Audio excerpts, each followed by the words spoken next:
तो आज का कारवां, वैसे तो कलाकार और जो भी श्रोतागण और पाठक जो भी परफॉर्म, बच्चे बड़े ईगर थे कि कौन आएगा, नसीमा जी भी उनको सुनेंगी, उनका आनंद उठाएगी। लेकिन आज का कारवां आप सुनने के लिए मैं कहूंगा इनके पास बताने को इतना कुछ है और आप काफी एनरिच होकर के जाएंगे।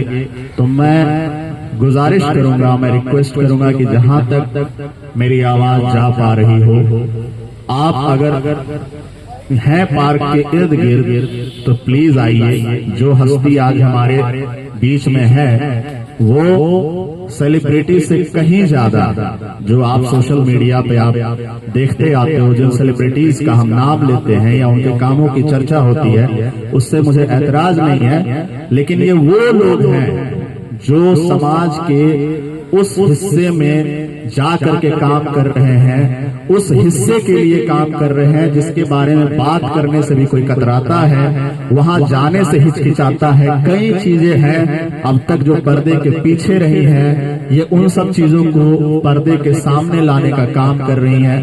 तो आज के कारवां की जो मुख्य, आज के कारवां का जो मुख्य आकर्षण होगा वो नसीमा खातून जी एज अ ऑनर्ड स्पीकर मैं कहूंगा कि हमारे बीच में आज आपके साथ अपनी चीजों को साझा करेंगी। आइए, मैं चाहूंगा कि बीएचसी की पूरी टीम और जो बच्चे आए परफॉर्म करने के लिए, बिल्कुल उनका परफॉर्मेंस होगा। हेलो मैं नाम मेरा देवा मिष्टी और लक्षिता, काव्या, आप सब वेट करो और परफॉर्मेंस में मैम को पहले थोड़ा वो फैसिलिटेट कर देते हैं, उसके बाद फिर प्रोग्राम अपना शुरू करेंगे। सो प्लीज, जहां तक मेरी आवाज आ रही हो, आप प्लीज आइए। ये गांधी विहार के लिए one of the rarest moment है गांधी विहार के इतिहास में। मैं कह रहा हूं कि गांधी विहार में लोग आते होंगे, जाते होंगे, आते रहे होंगे, लेकिन इस तरह की हस्ती आ जाना अपने आप में गांधी विहार के लिए बहुत गौरव की बात है। तो प्लीज प्लीज आइए, ये मौका मत जाने दीजिए, अपने हाथ से इनको सुनने का मौका मत जाने दीजिए। आप जरूर कुछ बेहतर होकर के निकलेंगे आज के कारवां के बाद, इस बात की गारंटी मैं दे रहा हूं। जब आप इनको सुनेंगे तो आपको समझ में आएगा। तो मैं चाहूंगा कि बीएचसी के जो मेंबर्स हैं, पूरी टीम, हाँ आइए, कमन एवरीवन, आई थिंक आइए, कारवां सबसे बना है। आइए पूरी टीम, बीएचसी की टीम, और जो मेरे ख्याल से जो रेगुलर परफॉर्मेंस भी आते हैं वो भी please, they are also most welcome. Please आइए आइए, जो भी, क्योंकि जो कारवां का जो छवि बन रही है वो सब आप लोगों ने मिलकर के बनाया है। नॉट जस्ट छवि जो बन नहीं रही है, जो कारवां का इफेक्ट है। तो प्लीज आइए आइए, पूरी की पूरी, जो बच्चे भी आ सकते हैं और मैडम को बहुत अच्छा लगेगा जब सब लोग मिल करके उनका सम्मान करेंगे। आइए प्लीज आइए, हमारे पास जो कुछ भी छोटा मोटा सेटअप है, संसाधन जुटाए गए हैं। आइए आइए आइए प्लीज। नीरज जी आप भी आइए, उज्ज्वल आप भी आइए, प्रबल आप भी आइए, आप सब लोग, क्योंकि यहाँ हम किसी को वीआईपी का दर्जा नहीं देते। यहाँ जो आता है अपना होता है। इस मंच का निर्माण ऐसे हुआ था।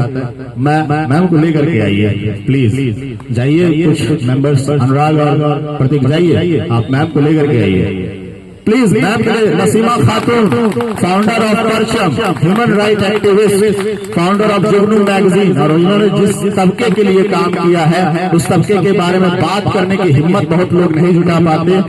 प्लीज मैडम, हमारी तरफ से एक छोटा सा ये पौधा जो हमसे बन पाया है, जो सरलता सहजता आपके अंदर है, उसी अंदाज में हम इसको पेश करना चाहेंगे। पूरी की पूरी टीम कारवां की तरफ से, पूरी कम्युनिटी की तरफ से इनको गिफ्ट है, आप सबकी तरफ से गिफ्ट है। Thank you so much for honoring us with your presence. Thank you so much. तो मैम, मैं चाहूंगा कि आप थोड़ी देर के लिए बैठे, बच्चे हैं, इनके कुछ प्रस्तुतियों का आनंद लें। उसके बाद हम आपको, अगर आपके साथ थोड़े बहुत आपके टाइम की हमें इल्तजा है कि आप थोड़ा टाइम दें हमें। तो कौन आएगा? हाँ, आई थिंक जब प्रस्थान होगा तब करवाना सही रहेगा। हाँ मैम, ये पौधा हमें लगवाना भी है, सिर्फ गिफ्ट नहीं, इसलिए हमने उसको इस रॉ फॉर्म में रखा है। वृक्षारोपण का आपके थ्रू एक कार्यक्रम होगा, एक याद रहेगी हमारे बीच में कि ये पौधा आपने लगाया था। तो ये तो बच्चे में से कौन आ रहा है? गौरवी, सॉरी मिष्टी, आपसे शुरुआत करते हैं। आइए, तो मिष्टी हमारे बीच में परफॉर्म करते हैं। क्या करोगे आज? कविता सुनाओगी? सिंगिंग, शाबाश। मेरा नाम है दानवी वेद। आज मैं आपको सुनाने जा रही हूँ महिषासुर का स्रोत।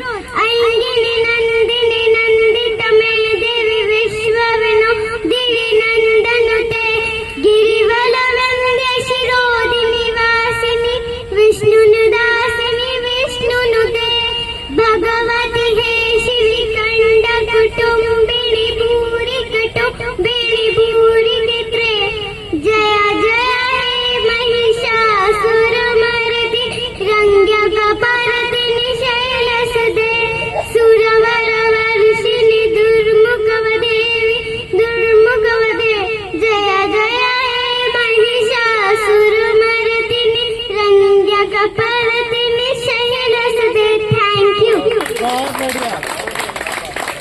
बस। तो जैसा कि कारवा का मंच हमने हमेशा से कहा है कि लिंग, भाषा, क्षेत्र, उम्र, आय, व्यवसाय, इन सब चीजों से ऊपर उठ करके काम करता है। और नसीमा जी भी बच्चों के लिए बहुत काम कर रही हैं। इन्होंने पुलिस पाठशाला का भी कुछ दिनों पहले इनके बारे में पता चला कि पुलिस पाठशाला का वो खुद बताएंगे इन सब चीजों के बारे में। तो बच्चों के अब नेक्स्ट कौन आ रहा है? आ जाओ, सक्षम आ जाओ। मेरा नाम है शुभांशु। कैसे तू गुनगुनाए मुस्कुराए छोटी मोटी बातों पे मुंह लाए, ये नजाकत मेरी आदत पास मुझे लाए। नादानिया नादानिया खींचे मुझे नादानिया। Thank you. आ जाओ खव्य आ जाओ। अच्छा लक्षिता आ जाओ, लक्षिता आ जाओ। लक्षिता को आप सब जान रहे होंगे। मुझे बड़ी खुशी है कि बच्चों ने फिर से शिरकत करना शुरू किया। Hello everyone, my name is Lakshita. Today I am going to say one poem. The name of the poem is चोट। पत्थर खाकर शीशा टूटा, गिरा हो गया चकनाचूर। पत्थर खा पिल्ला पे आया, भागा पूछ दबा कर दूर। लेकिन पत्थर खाकर लोहा जा खड़ा था खड़ा रहा। पानी पत्थर खाकर उछला मगर ताल में अड़ा रहा। दुनिया की हर एक चीज से अलग चीज का नाता है। समझदार इंसान चोट का और बड़ा हो जाता है। जो चोटों से डरता है, रोता है या घबराता है, पिचके हुए कनस्तर सा कूड़े में फेंका जाता है। यह इतिहास बड़ा निर्मम है, उसको ही अपनाता है। चोली दामन सा जो रखता सदा चोट से नाता है। Thank you.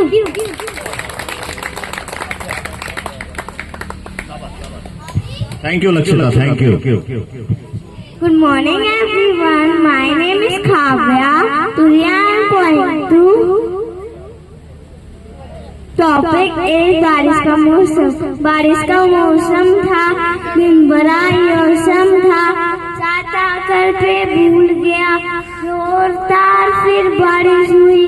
देख के मैं सर्दी हुई, बुखार हुआ, फीवर हुआ, हालत ऐसी।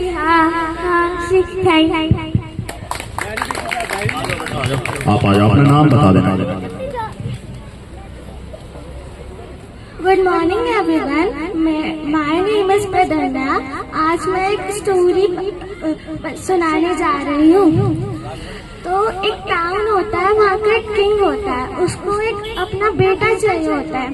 उसके पास बेटा नहीं था, तो उसने एक दिन सारे टाउन के लड़कों को अपनी पैलेस में बुलाया और उनको 5 सीट्स डिस्ट्रीब्यूट कर दी और कहा कि 1 ईयर में जो सबसे बड़ा प्लांट उगाएगा वो मेरा सन बनेगा। तो आफ्टर 1 ईयर जब सब उसके पैलेस में आए तो सबके वो प्लांट सब बड़े बड़े थे, बस एक को छोड़ के। और किंग ने अनाउंस करा जिसका खाली पॉट था वो मेरा सन है। और सबने पूछा कि वो क्यों आपका सन बनेगा, क्योंकि उसके पास तो अब कोई प्लांट ही नहीं है। किंग ने कहा कि मैंने आपको खराब सीट्स दिए थे और आपने नए परचेज करके वो उगा लिया, पर उसने ऑनेस्टी दिखाई और अपना एम्प्टी पॉट लाया, तो वो मेरा सन बनेगा। Thank you. तो बच्चों, आप में से कोई और जो बोलना आदित्य आ जाओ, आप ही बोलोगे। Good morning, my name is Aditya. मैं सुनाने वाला हूँ बड़ी चतुर कौआ। बड़ी प्यास से मारा मारा भटक रहा कौआ बेचारा, गांव गांव में नगर नगर में सहरा एक घड़ा जो देखा, पर पानी था थोड़ा। Thank you. आ जाओ, आप दोनों आ जाओ, अपना नाम बता देना दोनों, है ना। My name is Kavya. My name is Anushka. आज हम लोग एक सॉन्ग गाने वाले हैं जिसका नेम है पाव की जूती। हाँ, मैं सोना हूँ मिट्टी नहीं, जो तेरी शर्ट पे लगी तने झाड़ दी। मैं सोना हूँ मिट्टी नहीं, जो तेरी शर्ट पे लगी तने झाड़ दी। मैं थारे पाव की जूती ना, कि जते जी करे पैर ली उतार दी। मैं थारे पाव की जूती ना, के जते जी करे पैर ली उतार दी। मैंने ए तगड़ी मत छोड़ी रा दीवाना, मैंने ए तगड़ी मत छोड़ी रा दीवाना, मैंने ए तगड़ी मत छोड़ी रा दीवाना। मैंने ये अपनों से जीती, बेगानों से जीती, लहरों से जीती, बेगानों से जीती। मैं जीत गई ओ जमाने ते, पर जानी शायर ते हार गई। मैं थारे पाँव की जूती ना, के जते जी कर पैर ली उतार दी। मैंने ए तनड़ी मत छोड़ी रा दीवाना, मैंने ए तनड़ी मत छोड़ी रा दीवाना, मैंने ए तनड़ी मत छोड़ी रा दीवाना। मैंने पड़ गयो पानी वे थारी अकल पे, मन पे जावे ना जावे शकल पे। पड़ गयो पानी वे थारी अकल पे, मन पे जावे ना जावे शकल पे। क्यों नाचू थारी उंगली पे यार, थो करने को नी यार थारे दरबार, मैं नौ करने को नी यार थारे दरबार पे। मारे कमरे में फोटो तेरी, के मैंने नोच नोच के फाड़ दी।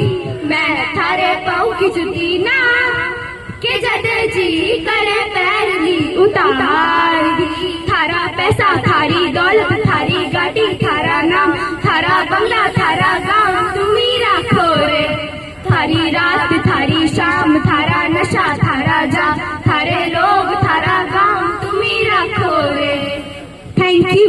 शाबाश शाबाश, क्या बात है, बहुत बढ़िया बहुत बढ़िया, बहुत अच्छे से कोऑर्डिनेट किया तुम दोनों ने, वेल डन। आते रहा करो, बच्चों के लिए तो ये बहुत ही बेहतरीन प्लेटफॉर्म है। मैं इनके पेरेंट्स से भी रिक्वेस्ट करूंगा कि प्लीज इनको यहाँ पे आने के लिए प्रेरित करिए, या तो लाइए या फिर कम से कम मोटिवेट करिए। ये बहुत अच्छा प्लेटफॉर्म है बच्चों के कॉन्फिडेंस बिल्डिंग के लिए। इनकी प्रतिभा को कोई पहचान करके इनको कोई मौका दे देगा, इनकी कहाँ बात बन जाएगी नोबडी नोस। तो प्लीज इनको पुश करने के लिए, इनके हौसले को बढ़ाने के लिए प्लीज इनको लेके आइए, या कम से कम इनको प्रेरित जरूर करिए। तो कारवा को पूरी कम्युनिटी ने गांधी विहार की अंगीकार किया है, और ये हर सप्ताह विजिबल होता है और पूरी टीम का प्रयास होता है। और इसी तरह से एक शख्सियत है हमारे पास, प्रशांत, मिस्टर प्रशांत जी। तो इन्होंने शुरुआत से कारवा को बहुत अहमियत दी है, कविता भी लिखी है। तो मैं चाहूंगा आप गाना गाएंगे शायद। हाँ ठीक है, तो गाना बहुत बेहतरीन गायकी है इनकी। 2-3 प्रस्तुतियों के बाद मैं रिक्वेस्ट करूंगा, जहां तक मेरी आवाज आ पा रही हो, नसीमा खातून जी हमारे पास आज हमारे साथ है, बहुत बड़ी अपॉर्चुनिटी है आप सब लोगों के लिए। इनको सुनिए, इनसे कुछ सीखिए और आपके व्यक्तित्व में कुछ न कुछ आज बदल करके जाएगा। अगर आप इनको सुनेंगे आपकी सोच जरूर बेहतर होगी, मैं इस बात का दावा कर सकता हूं। तो जहां तक मेरी आवाज जा पा रही है, फिर गांधी विहार में ऐसा मौका कब आएगा मैं नहीं कह सकता, तो इस मौके को मत गवाइए। तो जहां तक मेरी आवाज जा पा रही हो, इर्द गिर्द पार्क के पास या जहां तक भी, उन सभी लोगों को मैं आमंत्रित करना चाहूंगा। 2-3 प्रस्तुतियों के बाद नसीमा जी को यहाँ मैं आमंत्रित करूंगा अपने अनुभव साझा करने के लिए और अपने बारे में, अपने फाउंडेशन के बारे में बताने के लिए। तो प्लीज वो मौका मत छोड़िए। Over to you Prashant. Thank you so much Sudhanshu ji. सबसे पहले मैं नसीमा मैम जो कि NHRC की सलाहकार हैं और जुगनू पत्रिका के संपादक हैं, उनको हृदय से प्रणाम करता हूं और सहृदय स्वागत करता हूं हम सब की तरफ से और BHC इंडिया और कारवा की तरफ से। अभी जो मौसम है वो सावन का मौसम है और आज भी वैसा नजारा दिख रहा है हमें। तो मैं जो गीत प्रस्तुत करने जा रहा हूं वो सावन के ऊपर है। आइए आनंद उठाते हैं इस गीत का।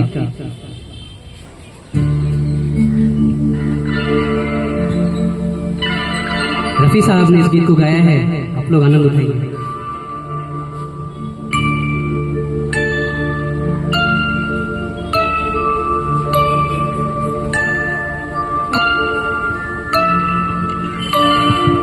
रिमझिम के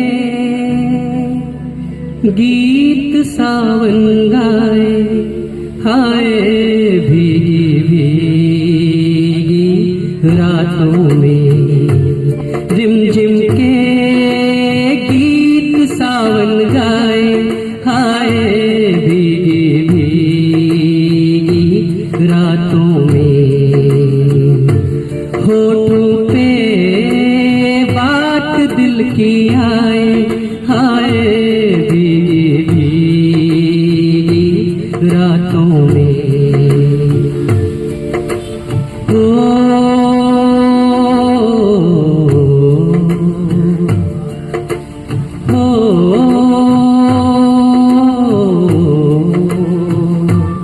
तेरा मेरा पूछे नाता, बड़ी वो ये घटा घन घोर है। चुप हूँ ऐसे मैं कह दूं कैसे, मेरा साजन नहीं तू कोई और है। कि तेरा नाम होठों पे मेरे, तेरे सपने मेरी आंखों में। कि रिमझिम के गीत सावन गाए, हाय भीगी भीगी रातों में।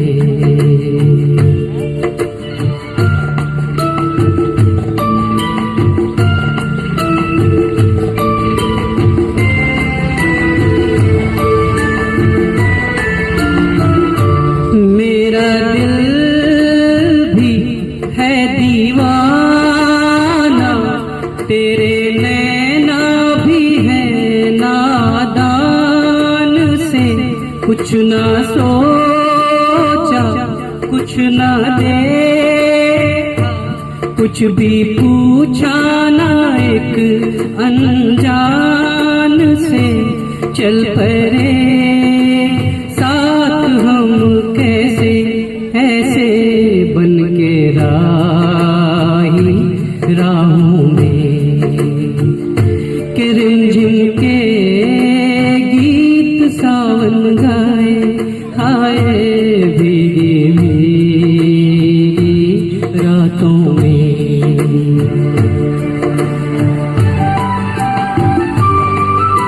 ये लाइन मुझे बहुत पसंद है इस गीत का।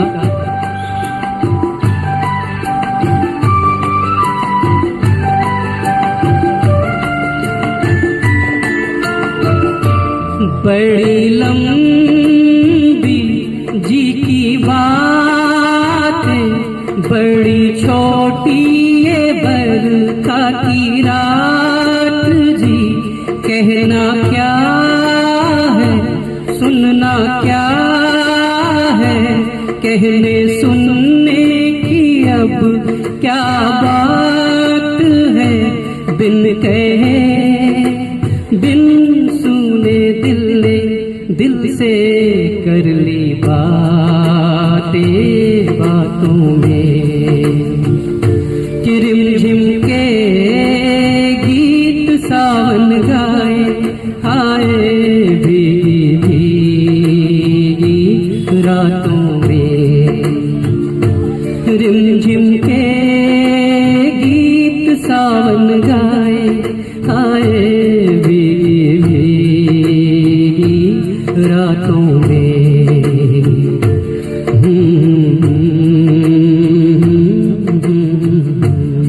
Thank you so much.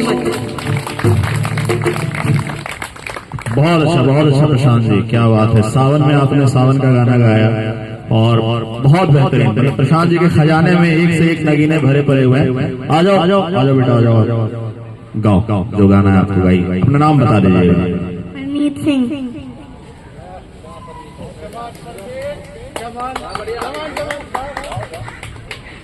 तेरे मेरे बेचर का न आवे ना कोई तीजा, ना तेरी असेलिया ना तेरी भैन ना तेरे जीजा।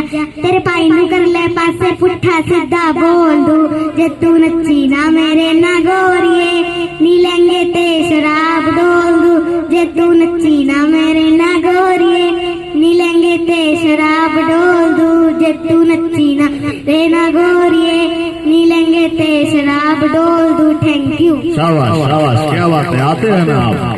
अच्छा, मेरी एक रिक्वेस्ट और है। देखिए, वीडियो डालने में यूट्यूब पे थोड़ा समय लग रहा है, तो जो भी आते हैं पूरी स्वतंत्रता है, आप रिकॉर्ड करिए अपने मोबाइल से, अपने सोशल मीडिया हैंडल्स पे डालिए, क्योंकि हमारे साथ कुछ टेक्निकल कुछ चीजें कुछ कमी आ रही है, तो वीडियो डालने में थोड़ा समय लग रहा है। तो आप प्लीज स्वतंत्र हैं। आप जैसे जिनके बच्चे आ रहे हैं, मैं पेरेंट्स से रिक्वेस्ट करूंगा कि उनके वीडियो को शूट करके आप अपने जहां भी उनको पोस्ट करना आप कर सकते हैं। तो नेक्स्ट मैं उज्जवल को आमंत्रित करना चाहूंगा, और इनकी कविताओं से मैं बड़ा प्रभावित हो रहा हूँ। इनके कहने का अंदाज बड़ा अच्छा है। और आज क्या सुनाएंगे उज्जवल? अडम गोल्डवी की चमारों की गली। अच्छा, ये आपने एक बार सुनाया है, मुझे तो बहुत पसंद आई थी ये कविता। बट मैम आई है, और सबसे अच्छी बात है हम शहर हैं हम दोनों। अच्छा, क्या बात है। चलिए नसीमा मैम, सबसे पहले शुक्रिया आपका कीमती समय हम लोगों को देने के लिए। एक बार मैम के लिए जोरदार तालियां बजा दीजिए। मैं जो आज कविता सुनाने जा रहा हूँ वो अडम गोल्डवी की लिखी कविता है, चमारों की गली। थोड़ा इस यूनिवर्स से निकलते हैं, अपने गांव चलते हैं और फिर जीते इस कविता को। तो शुरू करते हैं। आइए महसूस करिए जिंदगी के ताप को, आइए महसूस करिए जिंदगी के ताप को, मैं चमारों की गली तक ले चलूंगा आपको। जिस गली में भूखमरी की यातना से उबकर मर गई फुलिया बिचारी एक कुएं में डूबकर। है सधी सिर पर बिनौली कंडियों की टोकरी, आ रही है सामने से हर खुआ की छोकरी। चल रही है छंद के आयाम को देती दिशा, मैं इसे कहता हूँ सरजू पार की मोनालिसा। कैसी यह भयभीत है, कैसी यह भयभीत है, हिरनी सी घबराई हुई, लग रही जैसे कली बेला की कुमलाई हुई। कल को यह वाचाल थी, कल को यह वाचाल थी, पर आज कैसी मौन है। जानते हो इसकी खामोशी का कारण कौन है? थे यही सावन के दिन हर खू गया था हाट को, सो रही बूढ़ी ओसारे ने बिछाए खाट को। डूबती सूरज की किरणें खेलती थी रेत से, घास का गट्ठर लिए वो आ रही थी खेत से। आ रही थी वह चली खोई हुई जज्बात में, क्या पता उसको कि कोई भेड़िया है घात में। होली से बेखबर कृष्णा बेखबर राहों में थी, और मोड़ पर घूमी तो देखा अजनबी बाहों में थी। चीख निकली भी तो होठों में ही घुट कर रह गई, छटपटाई पहले, फिर ढीली पड़ी, फिर ढह गई। दिन तो सरजू के कछारों में था, कब का ढल गया। वासना की आग में कौमारे उसका जल गया। और उस दिन ये हवेली हंस रही थी मौज में, होश में आई तो कृष्णा थी पिता की गोद में। जुड़ गई थी भीड़ जिसमें जोर था, सैलाब था, जो भी था अपनी सुनाने के लिए बेताब था। बढ़ के मंगल ने कहा, काका तू कैसे मौन है, पूछ लो बेटी से आखिर वो दरिंदा कौन है। कोई हो संघर्ष में हम पांव मोड़ेंगे नहीं, कच्चा खा जाएंगे उसको जिंदा छोड़ेंगे नहीं। कैसे हो सकता है होनी कह के हम टाला करें, और ये दुश्मन बहू बेटी से मुंह काला करे। बोला कृष्णा से बहन, बहन सो जा मेरे अनुरोध से, बच नहीं सकता है वो पापी मेरे प्रतिशोध से। पर गई इसकी भनक थी ठाकुरों के कान में, पर गई इसकी भनक थी ठाकुरों के कान में। वे इकट्ठे हो गए सरपंच के दालान में, दृष्टि जिसकी है जमी भाले की लंबी नोक पर। देखिए सुखराज सिंह बोले हैं खैनी ठोक कर, क्या कहे सरपंच भाई क्या जमाना आ गया। कल तलक जो पांव के नीचे था रुतबा पा गया। कहती है सरकार आपस में मिलजुल कर रहो, सुअर के बच्चों को अब कोड़ी नहीं हरिजन कहो। देखिए ना ये जो कृष्णा है चमारों के यहाँ, पड़ गया है सीप का मोती गंवारों के यहाँ। जैसे बरसाती नदी अल्हर नशे में चूर है, हाथ न पुट्ठे पे रखने देती है, मगरूर है। भेजता भी है नहीं ससुराल इसको हर हुआ, फिर कोई बाहों में इसको भींच ले तो क्या हो। आज सरजू पार अपने श्याम से टकरा गई, जाने अनजाने वो लज्जत जिंदगी की पा गई। वो तो मंगल देखता था, बात आगे बढ़ गई, वरना वह मर्दूद इन बातों को कहने से रही। जानते हैं आप मंगल एक ही मक्कार है, हर खू उसकी शह पे थाने जाने को तैयार है। कल सुबह गर्दन अगर नपती है बेटे बाप की, गांव की गलियों में क्या इज्जत रहेगी आपकी। बात का लहजा था ऐसा ताव सबको आ गया, हाथ मूछों पड़ गए, माहौल भी सन्ना गया। क्षणिक आवेश जिसमें हर युवा तैमूर था, हाँ मगर होनी को तो कुछ और ही मंजूर था। रात जो आया ना वो तूफान वह पुरजोर था, भोर होते ही वहाँ का दृश्य बिल्कुल और था। सिर पे टोपी बेटी लाठी संभाले हाथ में, 1 दर्जन थे सिपाही ठाकुरों के साथ में। घेर कर बस्ती कहा हल्के के थानेदार ने, जिसका मंगल नाम हो व्यक्ति आए सामने। निकला मंगल झोपड़ी का पल्ला थोड़ा खोलकर, एक सिपाही ने तभी लाठी चलाई दौड़ कर। गिर पड़ा मंगल तो माथा बूट से टकरा गया। सुन पड़ा फिर, माल वो चोरी का तूने क्या किया। कैसा चोरी कैसा माल, उसने जैसे ही कहा एक लाठी फिर पड़ी, बस होश फिर जाता रहा। होश खोकर वह पड़ा था झोपड़ी के द्वार पर। ठाकुरों से फिर दरोगा ने कहा ललकार कर, मेरा मुंह क्या देखते हो, इसके मुंह में थूक दो, आग लगाओ और इसकी झोपड़ी भी फूंक दो। और फिर प्रतिशोध की आंधी वहां चलने लगी, बेसहारा निर्बलों की झोपड़ी जलने लगी। दुधमुहा बच्चा व बूढ़ा जो वहां घेरे में था, वह अभागा दीन हिंसक भीड़ के घेरे में था। घर को जलते देख वे होश को खोने लगे, कुछ तो मन ही मन मगर कुछ जोर से रोने लगे।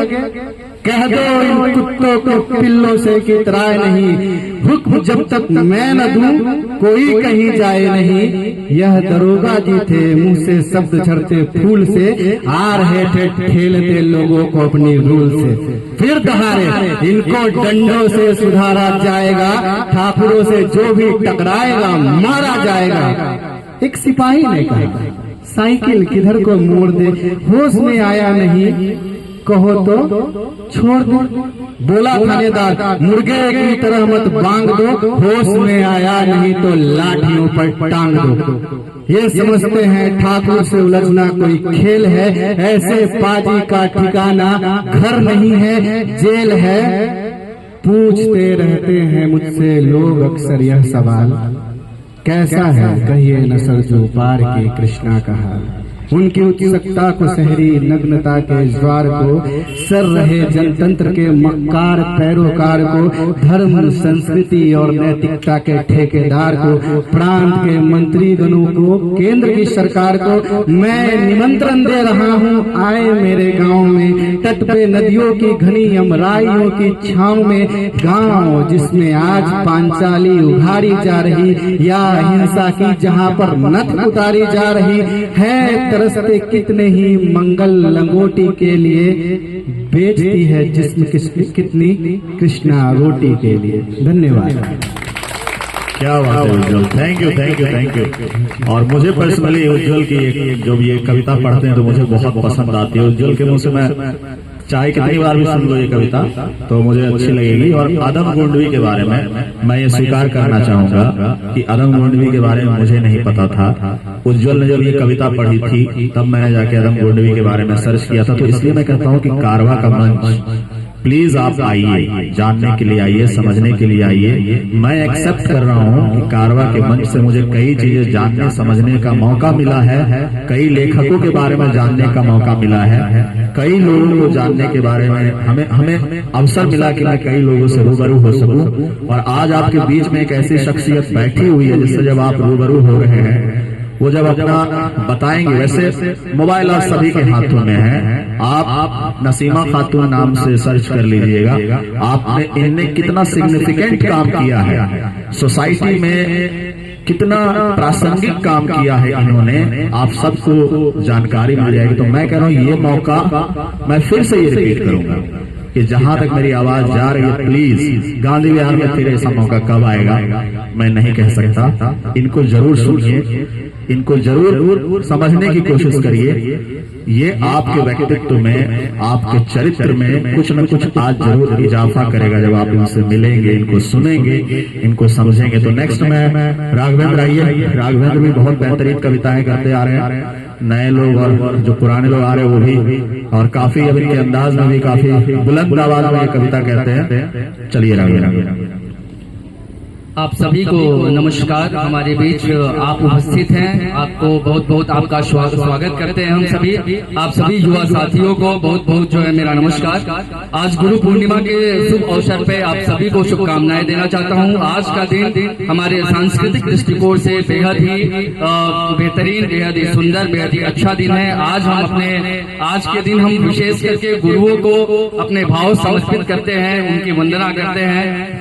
तो प्रथम गुरु माता पिता, पहले गुरु हमारे जीवन में माता पिता ही होते हैं। उसके पश्चात जिन वो हमारे शिक्षक के रूप में आते हैं, हमारे मित्रों के रूप में आते हैं, पशु पक्षियों, नदियों, तालाब, झील, झरना के भी रूप में आते हैं। जहाँ पे हर चीज हमें, एक रिक्शे वाला, एक ठेले वाला, एक सब्जी बेचने वाला, हर एक से हम सीखते हैं यदि हमारे भीतर सीखने की इच्छा हो तो ऐसे ही प्रकृति के सभी रूप को मैं प्रणाम करते हुए एक वंदना आप सभी के बीच रख रहा हूँ।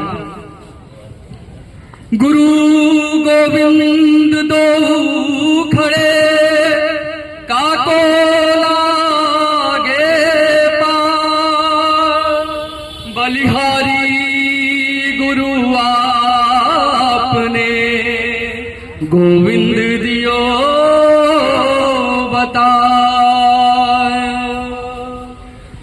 गुरु ब्रह्मा गुरु विष्णु गुरुदेवो महेश्वरा, गुरु साक्षात पर ब्रह्मा, तस्मै श्री गुरुवे नमः।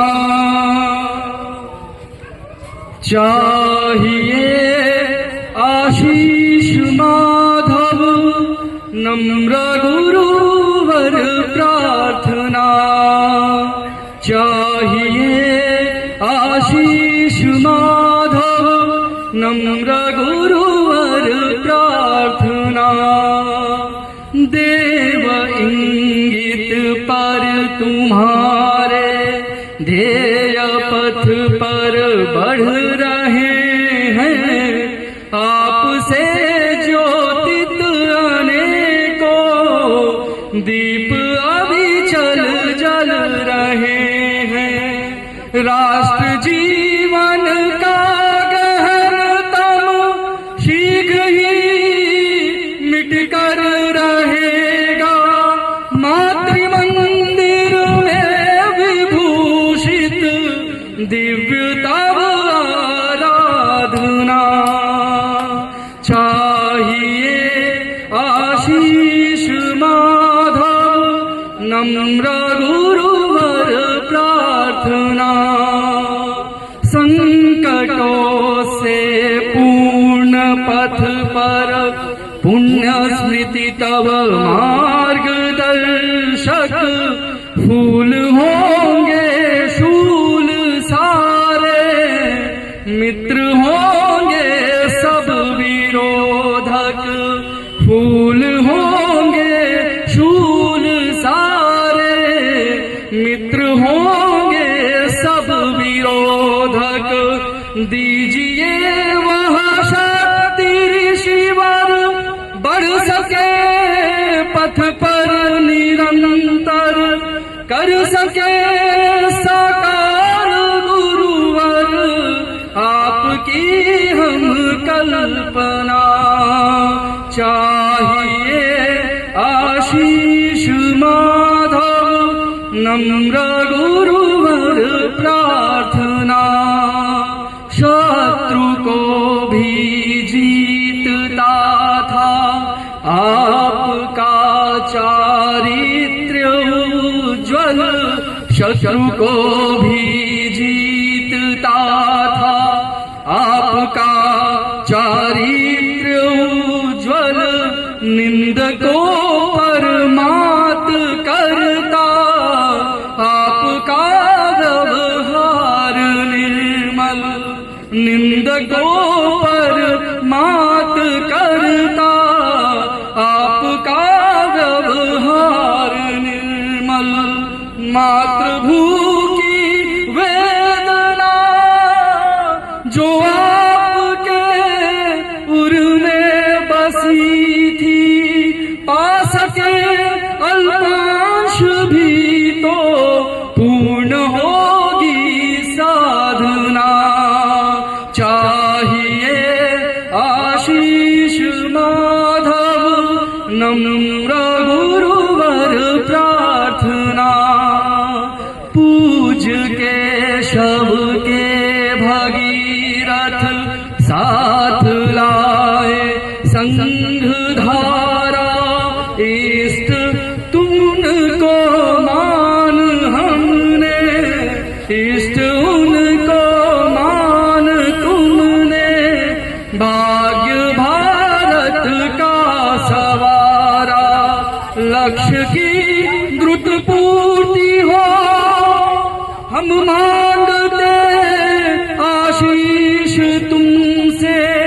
कर सके हम शीघ्र पूरी मातृभू की अर्चना चाहिए।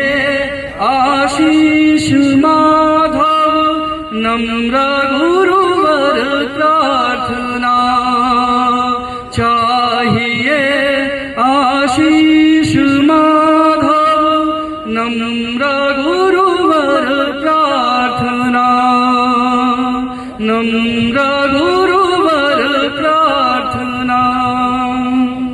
जय हिंद। क्या बात है, बहुत बढ़िया, बहुत बढ़िया रागदान। शाबाश शाबाश। गुरु पूर्णिमा के दिन बहुत अच्छी कविता। और कहा जाता है कि आपको अगर किसी से कुछ भी सीखने को मिलता है तो उसे आप गुरु की संज्ञा दे सकते हैं। तो अब मैं बुलाने जा रहा हूँ नसीमा खातून जी को। और मुझे लगता है कि मैं इनको अगर गुरु कहूँ तो कोई गलती नहीं होगी, क्योंकि बहुत कुछ सीखने को। प्लीज एक बार जोरदार तालियों से स्वागत करिए नसीमा जी का। ह्यूमन राइट एक्टिविस्ट, परचम की फाउंडर, CNBC आवाज हीरोज अवार्ड से सम्मानित।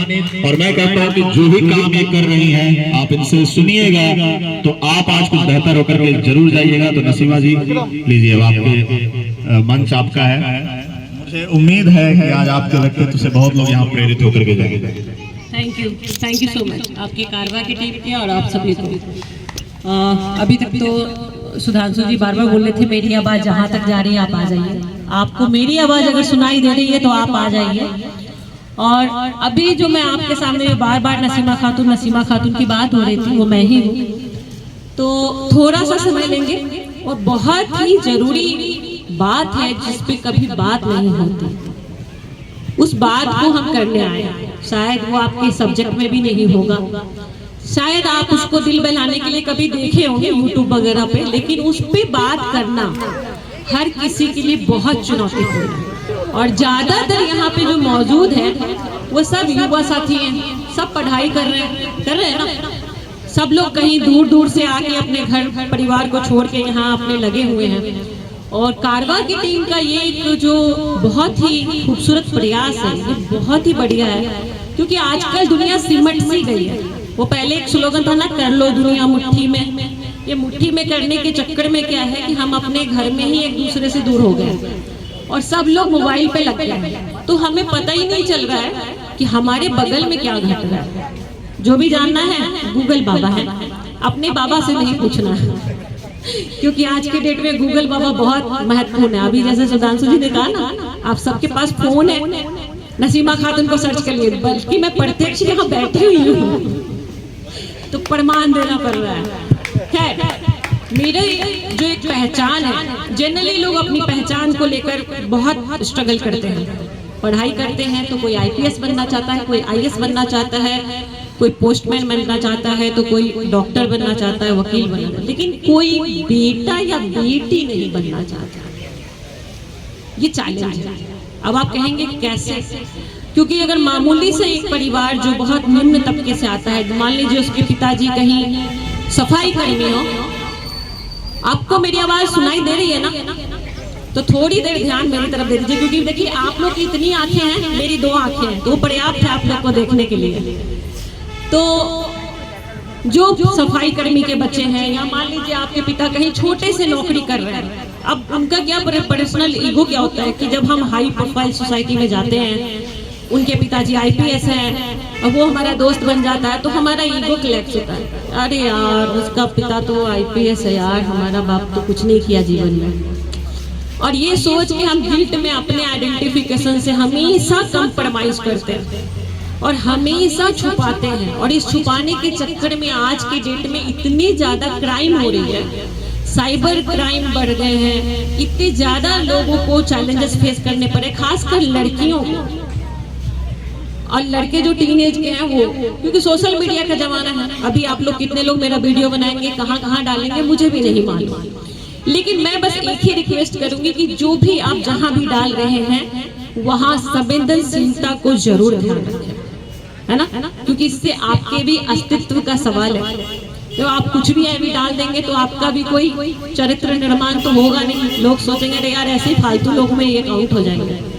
तो मैं उम्मीद करती हूँ कि जितने लोग सुन रहे हैं, मैं ये नहीं कह रही हूँ कि आप पूरी बात याद करके जाओ, अगर एक भी बात मेरी कहीं भी आपको क्लिक करती है, हिट लगता है, तो उस पर जरूर सोचो। तो मैं अपनी बात शुरू करती हूँ कि मेरी जो पहचान है वो बेटी होने का है, और मैं बहुत गर्व से पूरे भारत में क्या पूरी दुनिया में ठोक ठोक के बोलती हूँ कि I am daughter of the sex worker. Sex worker नाम तो सुना होगा आप लोगों ने, सुना है कि नहीं? कितने लोगों ने सुना? हाथ उठाइए। तो डर के मत उठाइए, आराम से उठाइए। सुना है तो सुना है भाई, देखा कितने लोगों ने? अब देखिए बहुत लोग सोच रहे हैं हाथ उठा देंगे तो नसीमा जी सोचिए अच्छा मैं भी गया था। तो ये जो शब्द है ना सेक्स वर्क, हालांकि ये पूरा प्राकृतिक का नियम है और दुनिया में हर कोई करता है, मगर अगर मंडी की बात करें तो बहुत सारी मंडी में एक ये भी मंडी शामिल हो गई है, औरतें वस्तुओं के रूप में मिलती हैं। और आपको बताएं अफसोस की बात और आश्चर्य की बात कि हम आप में से लोग ही खरीदार होते हैं, और हम आप में से ही लोग होते हैं जो कहते हैं अरे यार ये तो गंदी औरतें हैं। तो सही औरतें कहाँ मिलती हैं? तो आप उसको सही औरतों को कहाँ रखते हैं? अपने घर में। बस इस दहलीज से बाहर जाने से पहले 10 बार सोचना तुम किसकी बेटी हो। भले आने वाले समय में उस बेटी को उस रूप में ढलना पड़े, इसकी कोई तैयारी नहीं होती है। अच्छा घर मिलना चाहिए, अच्छा पति मिलना चाहिए, पति कैसा बिहेव कर रहा है इस पे कोई बात नहीं। अभी 2-3 दिन पहले मेरे पास एक केस आया, मैं आपको बताऊं, वो महिला आईपीएस की बीवी है, और आज वो घर से निकलती है ना तो वो किसी को भी रिक्वेस्ट करती है गार्ड को कि प्लीज उसको मत बताना, ये तो वो मारेगा। अब बताइए, उसके माँ बाप ने तो आईपीएस से शादी की थी ना बेटी की।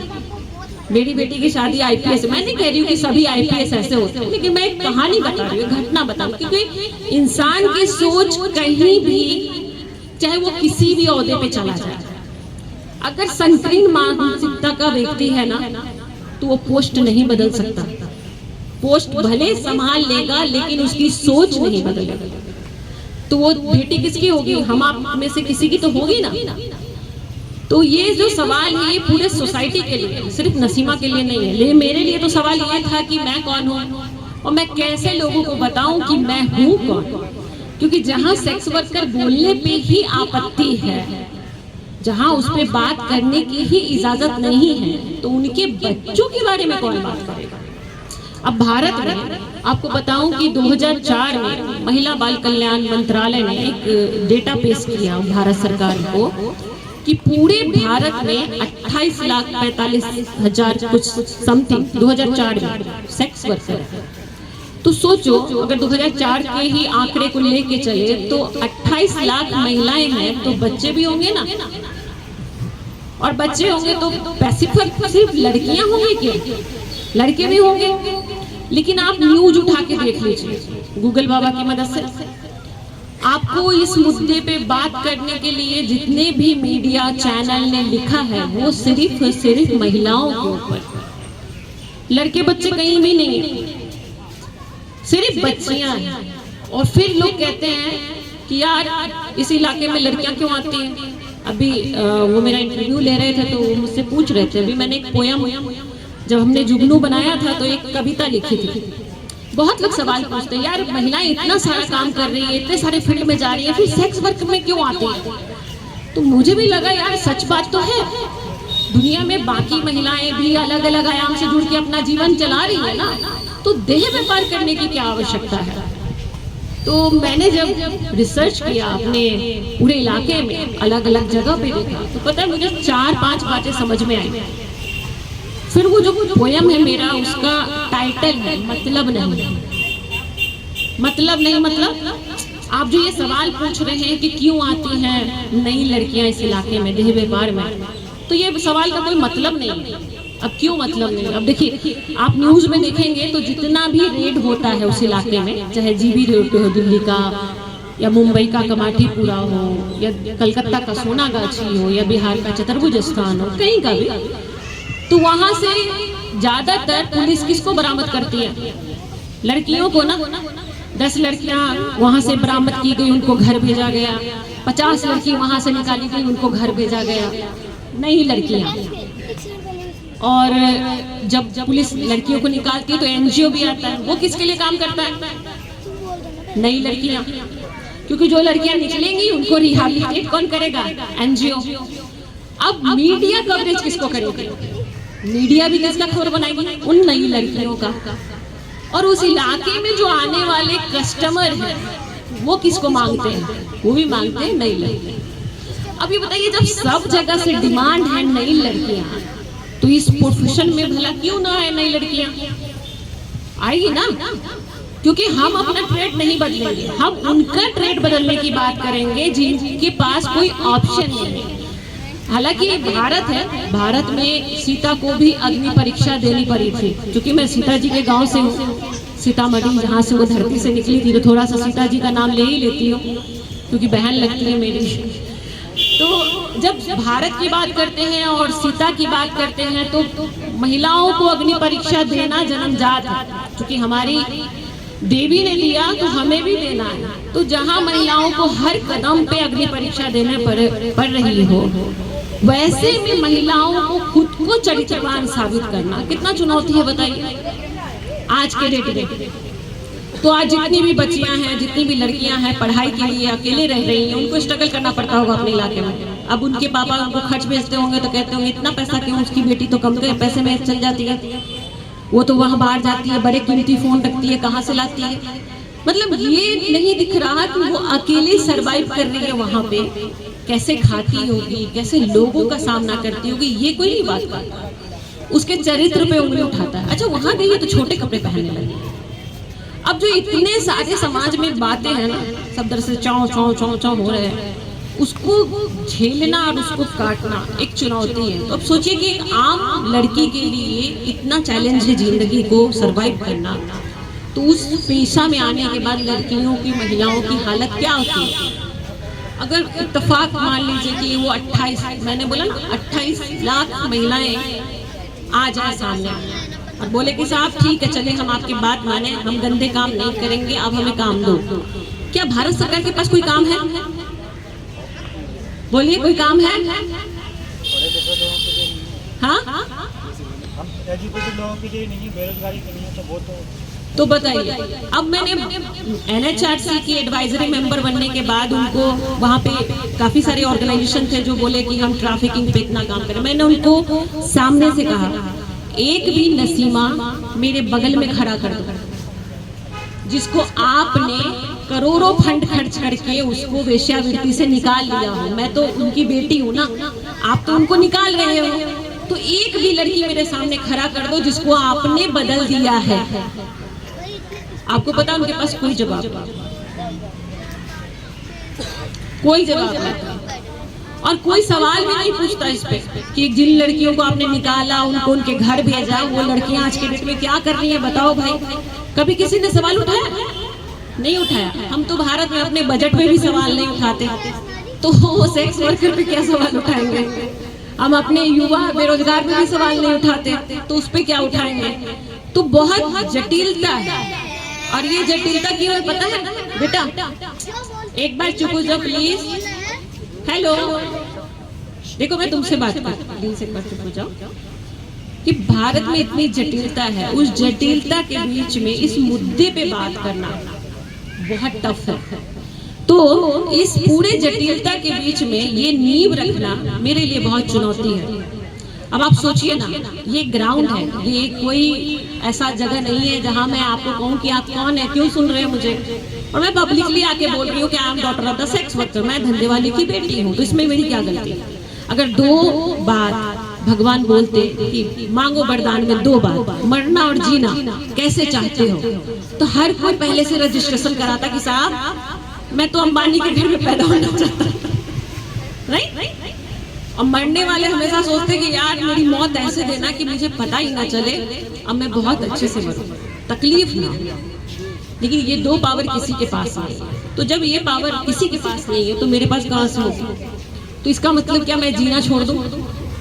अगर मैं उस जगह पैदा हो गई तो क्या उस जगह के बच्चों को जीना छोड़ देना चाहिए? सपना नहीं देखना चाहिए? उनको दूसरे लोगों से बात नहीं करना चाहिए? बिल्कुल करना चाहिए। अब हम आप क्या करते हैं, एक दूरी बना लेते हैं, क्योंकि इजाजत ही नहीं है ना। आप अपने घर में जाके आज बात करेंगे कि एक नसीमा खातून जी आई थी और उन्होंने बोला कि वो एक धंधे वाली की बेटी, तो आपके घर के लोग आपको तिरछी नजर से देखेंगे, क्या करने गए थे पार्क में भैया, क्या चल रहा था? क्योंकि उनकी गलती नहीं है। एक ऐसा टैबूज हमारे दिमाग में बना दिया गया है कि हम ये मानते हैं कि वो गंदे हैं, हम अच्छे हैं।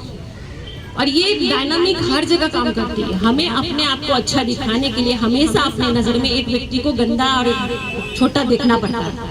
अब देखिए अपने गांव में भी आपसे जो ऊंचे वर्ग के होंगे वो अपने आप को सुपीरियर मानेंगे, आपको डाउन लेवल पे मानेंगे। आपसे जो नीचे होंगे उससे आप सुपीरियर मानेंगे, उसको डाउन लेवल पे मानेंगे।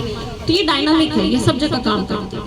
ये बात जब मुझे समझ में आई तब से मैंने ये बीड़ा उठा लिया कि चाहे दुनिया में कोई मुझे माने, आप क्या सोचते हो मेरे बारे में मुझे कोई फर्क नहीं पड़ता। आप कितना सोचोगे मेरे बारे में इससे भी कोई फर्क नहीं पड़ता। आप बात करोगे कि नहीं करोगे इससे भी कोई फर्क नहीं पड़ता। मैं तो अपनी बात बोल के जा रही हूँ। I am daughter of the sex worker. मुझे बहुत गर्व है कि मैं एक धंधे वाली की बेटी हूँ।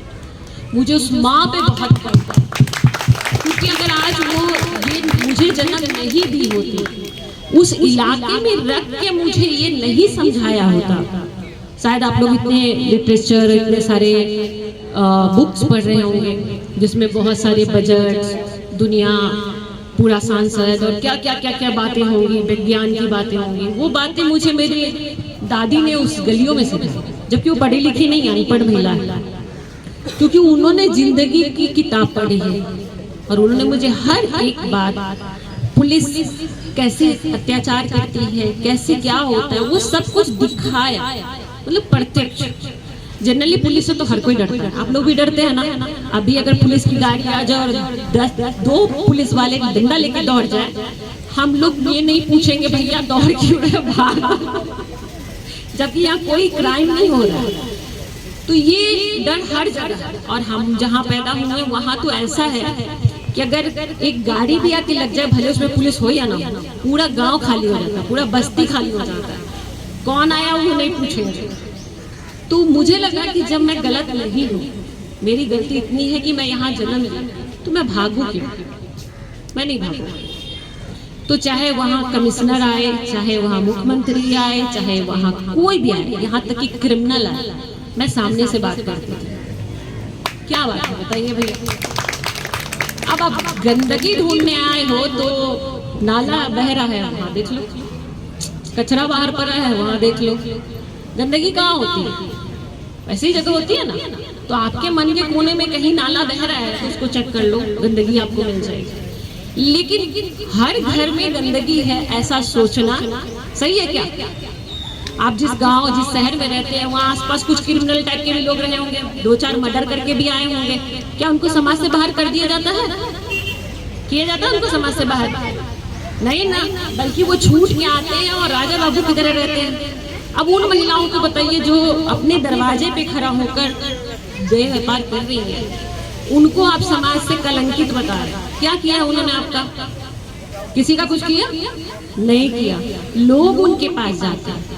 चलिए मान लेते सरकार कुछ नहीं किया, क्या कभी किसी ने ऐसा किया कि चलो भाई हम सब लोग मिलते हैं और पैसा इकट्ठा करते हैं और उस इलाके में चलते हैं और पूछते हैं क्या दिक्कत है? कभी किसी ने सोचा? नहीं सोचा, क्योंकि ये सब्जेक्ट है ही नहीं दिमाग में, डाला ही नहीं गया कंप्यूटर सिस्टम में। यहाँ पे इस पूरे एरिया की महिलाओं को एलियन बता दिया गया। आश्चर्य की बात जानते हैं, ये एलियन पैदा कहाँ हुए? हमारे आपके घर में, जो कहीं ना कहीं कभी ना कभी किसी दुर्भाग्य से वहां पहुंच गए। लेकिन आज हम उनको गंदगी बोल देते हैं और भारत सरकार उसको बोल रही है कि कहाँ ये महिलाएं, हमें तो दिखाई नहीं दे रही। एक तरफ आंकड़ा भी बता रही है। अब 2004 28 लाख, लॉकडाउन के बाद से आज 2024, आंकड़ा बढ़ा होगा कि घटा होगा? बढ़ा होगा ना। अब तो ऐसा हो गया है कि हर गली, हर नुक्कड़, हर होटल, हर चौराहा हो रहा है खुलेआम सेक्स वर्क। हो रहा है कि नहीं हो रहा? ब्यूटी पार्लर्स बहुत जगह हो रहा है। अब ये जो अलग अलग लोग घूम के कर रहे हैं, ये कौन है? ये कहाँ से आए हैं? ये दूसरे अंतरिक्ष से तो नहीं आए होंगे, हम आपके घर से ही निकल के आए। क्योंकि इतनी ज्यादा बेरोजगारी बढ़ गई है, इतनी ज्यादा कि जिनके घर में ये तकलीफ है वो ये हो सकता है, मुझे नहीं मालूम, मुझे सुनने वाले में कुछ ऐसे लोग भी हों। और सबसे बड़ी बात क्या है कि जो स्वीकार करना वाला बात है ना, कि एक्सेप्ट करिए खुद को, है तो है, क्या दिक्कत है? आपको नहीं पसंद, लेकिन मेरे जिंदगी का वही जरिया है तो है। तो कहने का मतलब ये जो एक्सेप्ट कर लेता है ना, फिर उसको किसी से डर नहीं लगता। और खोता तो वही है ना जिसके पास कुछ होता है। एक महिला जो वेश्या शब्द से नवाजी जाती है ना, तो उसके पास खोने के लिए कुछ नहीं बचता, कुछ भी नहीं बचता कि जिसको आप डरा देंगे। क्योंकि वो महिलाओं के लिए वो लक्ष्मण रेखा है जिसको वो पार कर चुकी है। अब आप उसको डरा धमका नहीं सकते।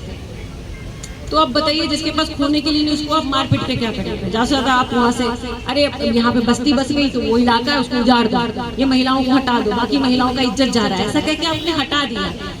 उनको विकल्प नहीं दिया, जगह खाली कराया। तो ये किसका बेनिफिट हुआ? बिजनेसमैन का, उन महिलाओं का नहीं। अब वो महिला माइग्रेट की तो उतने बच्चे माइग्रेट किए। अब इस इलाके में जो 28 लाख महिला के बच्चे हैं, उनके लड़के सोचो कितने होंगे संख्या। और आज तक उसको भारत सरकार ने क्या, दुनिया में कहीं भी सेक्स वर्कर के लड़कों को कहीं काउंट नहीं किया गया। तो वो कहाँ चले गए? लुप्त तो नहीं होंगे, धरती के अंदर तो नहीं चले गए, या आसमान में तो नहीं चले गए। तो सोचिए एक बहुत बड़ी आबादी जिसको सिर्फ इस नाम से ढक दिया गया है कि वो सेक्स वर्कर के बच्चे, इस नाम से उसको समाज से हटा दिया गया क्योंकि उनकी माँ देह व्यापार करती है। बहुत सारे ऐसे बच्चे हैं जो शहरों में जाके पढ़ रहे हैं लेकिन वो अपनी आइडेंटिटी छुपाते हैं। वही गिल्ट कि आप अगर जान गए कि वो सेक्स वर्कर का बेटा है तो आप उनसे दोस्ती छोड़ देंगे, आप उनके साथ उठना बैठना छोड़ देंगे, आप उनसे खाना पीना छोड़ देंगे। तो ये सब जो बैरियर है ना, इसको ही खत्म करके आज मैं यहाँ खड़ी हूँ। और आज मैं इसलिए ह्यूमन राइट्स कमीशन में जाके बैठी हूँ एज ए एडवाइजरी, सलाहकार बनकर। तो मैं उनको बता रही हूँ, कौन बता रहा है? एक धंधे वाली की बेटी। साहब आप लोगों ने जो ये काम किया ना, ये बिल्कुल गलत है, ये मानवता के खिलाफ है, हटाइए। तो ये कैसे हुआ? क्योंकि ये वो स्वीकारता है जो आप खुद स्वीकार। जिस दिन आपने ये स्वीकार लिया कि मैं जिस भी घर में पैदा हुआ, जिस भी हालात में पैदा हुआ, उसमें कोई किसी की गलती नहीं है, ये होना था, ये हमारी डेस्टिनी है, तो इसको एक्सेप्ट करो, एंजॉय करो और आगे बढ़ो। किसी से डरने की, छिपने की, भागने की, छुपाने की आवश्यकता ही नहीं। और जो ये करेगा वो हमेशा इस यंत्र में फंसा रहेगा कि भाई आज तो ये झूठ बोल दिया, कल क्या बोलूंगा, उसको क्या बताऊंगा कि मैं उस गली में क्यों गया था, वो मुझे क्यों देखा। आपको बताऊं, जब मैं शुरू की, मैं एक ऑफिस में काम करती थी, तो मेरे पूरे बस्ती में मैं एक अकेली लड़की थी जो बैग लेके जाती थी ऑफिस, और मैं शाम को आती थी। तो शहर के जितने लोग इधर आते थे हमारे इलाके में, वो ये पता करते थे कि मैं ऑफिसों के घर पे हूँ। मुझे नहीं मालूम था, पता है क्यों? क्योंकि उनको ये डर था कि अगर मैं उनको वहां देख लूंगी तो वहां जाके बोल लूंगी। अब मैं ये सोचती थी कि वो मुझे देख लेंगे तो वो मुझे वहां जाके परेशान करेंगे। और फिर मुझे कैसे पता चला, जब मैं एंट्री करती एरिया में तो वो लोग मुझे देख के कोई ऐसा अपना फेस कवर करता, कोई उधर घूम जाता। तो आप मान लीजिए कहीं से गुजरे, सडनली कोई छुप गया, आपका नजर जाता नहीं, ये क्यों छुप रहा है? तब मुझे पता चला कि अच्छा ये बात। तो उस आदमी को लगा कि मैंने उसको देख लिया, तो मेरे ऑफिस स्टाफ को जाके बोला कि वो जो लड़की आपके ऑफिस में आती है ना, कुछ ठीक नहीं है। मेरे स्टाफ ने बोला क्या ठीक नहीं है, कुछ किया है क्या उसने? बोला नहीं, मगर वो लड़की ठीक नहीं है, आपको उसको नहीं रखना चाहिए। तो मेरी स्टाफ आई, स्टाफ मीटिंग में उसने बोला कि बैंक वाले ने ऐसा ऐसा बोला नसीमा के बारे में। तो जो हमारी सीनियर थी वो बोली कि उनसे पूछना कि उन्होंने क्या देखा, कहाँ देखा। तो गई वापस, बोला भैया हमने तो अपने सीनियर को बताया, आपने कहाँ देखा नसीमा को, कोई ऐसी जगह देखा क्या? नहीं मैंने नहीं देखा, वो तो कोई बोल रहा था। क्योंकि वो कैसे बोले कि वो रेड लाइट एरिया में गया था, क्योंकि मुझे तो वही देखेगा ना जो उस इलाके में जाएगा। तो जब उसने बोला नहीं मुझे तो, अब देखिए समाज में क्या होता है ना, आपके चरित्र पे उंगली उठाने वाले 10 लोग मिलेंगे, सत्यापित करने वाले लोग नहीं होंगे। क्योंकि सत्यापित करने में पोल खुल जाएगी कि आपके बारे में जो अफवाह उड़ाया गया है वो सत्य है या नहीं, तो उसका सत्यापन नहीं कर पाया वो। क्योंकि सत्यापन करेगा कैसे? उसको स्वीकारना होगा ना कि जी हाँ मैं रेड लाइट एरिया में गया था तो नसीमा जी को देखा था। जब उसने ये बात बोला तो हमारे स्टाफ ने बोला अरे यार ऐसे तो बहुत लोग बोलते हैं, कहाँ आप किसी के बात में आ गए। उसके बाद से उसने बोलना ही छोड़ दिया। तो वहां पे लगा कि नहीं, ये जो सवाल है ना कि हम अपनी आइडेंटिफिकेशन के साथ खेलते हैं चूहा बिल्ली का खेल, कि बिल्ली को लगता है, चूहा को लगता है कि बिल्ली कभी भी दबोच लेगी। तो मुझे लगा अब कहानी खत्म करना चाहिए, चूहा को आना होगा सामने। तो फिर मैंने बिल्ली के गले में घंटा मारा। कौन सा घंटा? कि अब आप नहीं आइए, मैं आऊंगी। आप मुँह छुपा के चलेंगे मुझसे, मेरे इलाके में आएंगे तो मैं नहीं आऊंगी, मैं नहीं छुपाऊंगा। तो अब मैं ओपनली हूँ, आप गूगल पे सर्च करिए नसीमा खातून, आपको मेरा ये बोलिए बहुत प्राउड फील होगी, इकलौती मैं doctor of the sex worker हूँ अभी भारत के इतिहास में। मर गई तो अमर हो जाऊंगी, और भी बच्चे आ गए तो मेरे लिए और बढ़िया हो जाएगा। लेकिन हाँ, इस तरह के मंच पे आने का मेरा शुरू से रहा कि जब हम ये बात बोलना शुरू किए कि I am doctor of the sex worker, तो वो एक कोने में बैठ के बोलने से नहीं चलेगा, या अपना रील बनाने से नहीं चलेगा। मुझे रील नहीं बनाना, मुझे ये सब नहीं करना, मुझे जाके बताना है, उन लोगों के आंखों में आंखें डाल के बताना है जो सेक्स वर्कर के नाम पे नजरें छुपाते हैं। उनको बताना है कि जिस लड़की आपके सामने बात कर रही है वो एक देह व्यापार करने वाली की बेटी है। तो जब भी सेक्स वर्कर का नाम बोला जाए तो आप 2 बार जरूर सोचना कि वो महिला है दूसरी कि उसके भी बच्चे तो जरूर होंगे, कैसे रखती होगी वो? ये सवाल जहां जहन में आएगा ना, तो फिर आपको एक महिला धंधे वाली नहीं दिखेगी, एक औरत दिखेगी संघर्ष करने वाली, जो रोज संघर्ष करती है। अब बहुत लोगों को मेरी बात मजाक लग रही होगी, लेकिन मैं चाहती हूँ मजाक से ही सही सुनिए जरूर, क्योंकि ये बहुत कड़वा सच है कि जब कोई ऐसे वंचित समाज के लोग उठ के बोलते हैं ना, तो बहुत समाज में इनका तो काम ही यही है। क्यों ऐसा काम उनको लगता है? क्योंकि उनको हजम नहीं होता। अभी तक नेता मंत्री है ना, बड़े बड़े लोगों की बात सुनने की आदत हो गए हम लोग, वो जो बोलेंगे उसमें सर हिलाएंगे, भले उसके बारे में ना पता हो, क्योंकि बड़े लोग बोल रहे हैं। लेकिन किसी ऐसे बच्चे, ऐसे लोगों की संतान जिसको समाज में कोई नहीं मानता, उनके बच्चे आके बोले तो क्या होता है? गले से नीचे नहीं उतरता। और मैं यही काम कर रही हूँ, अभी तो गले से नीचे ले जा रही हूँ, डाइजेस्ट अपने आप हो जाएगा। तो बहुत बहुत धन्यवाद। अगर कोई सवाल है तो आप पूछ सकते हैं मुझसे। आप मैं 5-10 मिनट का समय सवाल के लिए ओपन करूं, है ना, क्योंकि कुछ परफॉर्मेंसेस हैं, तो मैं इसको 5-10 मिनट के लिए एक पैनल डिस्कशन का एक, आप रखिए माइक, ऑडियंस में से इनका जो काम है, आप इनके बारे में अगर कुछ पूछना चाहते हैं, इनके ऑर्गेनाइजेशन के बारे में पूछना चाहते हैं, या नसीमा जी ने जो कुछ भी अपने बारे में बताया, अगर कुछ शक शुबा है, कुछ आपके अंदर कुछ प्रश्न उठे हैं, तो you are most welcome. 5-10 minute के लिए हम ये मंच ओपन कर रहे हैं क्वेश्चन आंसर सेशन के लिए। आप में से कोई भी आप हाथ रेज करिए, माइक आप तक पहुंच जाएगा। अगर नसीमा जी से बिल्कुल, विक्रम उनके पास, मणि जी के पास 15 मिनट तक का हम ये सेशन चलाएंगे, क्वेश्चन आंसर सेशन। नसीमा जी, आप कुछ भी पूछना चाहते हैं आप पूछ सकते हैं।